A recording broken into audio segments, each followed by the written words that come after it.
So let's take a look at the user interface for the TriCaster. We've got different things that we can do to make it a little bit easier for us.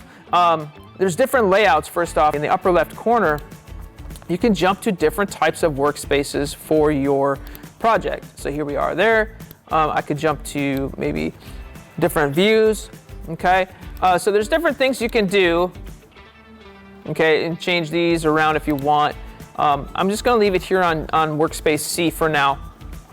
And you can get rid of some certain things or hide them. This is where all of your mix effects are. So if I hit like ME1 on my panel here on my console, you can see that things are changing, okay? And you can see that it bounces around from ME1, 2, and 3. I could do it with the mouse too, but it does help there. You can just do it with the console itself. You don't really need the mouse. Okay, down below here you've got Program 1 and Preview. So Program and Preview, you can see right now I currently have both of the images in Preview and Program, but if I hit, there we go.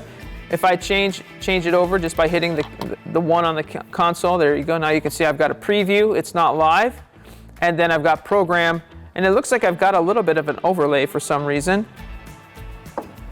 My T-bar wasn't all the way up. So sometimes if your T-bar is stuck somewhere in the middle, you'll get something that looks like this. So make sure that's all the way up, and now you can see we've got our program here.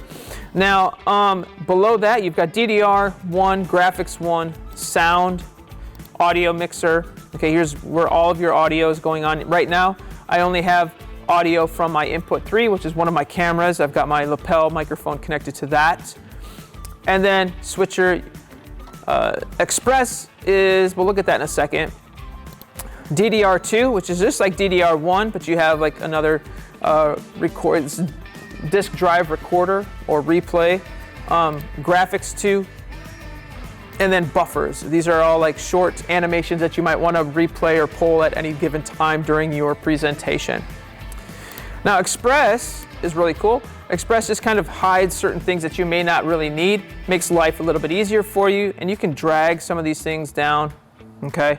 But this allows you to change different things. So if you don't want to look at everything, if you're a little overwhelmed with what's going on the screen, you can click on Express and get rid of some of that other stuff and clean it up a little bit so it's not as intimidating from the start. All right, so that's a quick look at the user interface for the TriCaster TC1. In our next video, we're going to start looking at how to set up our inputs, and then we'll get into programming and using the PTZ. I'll see you there.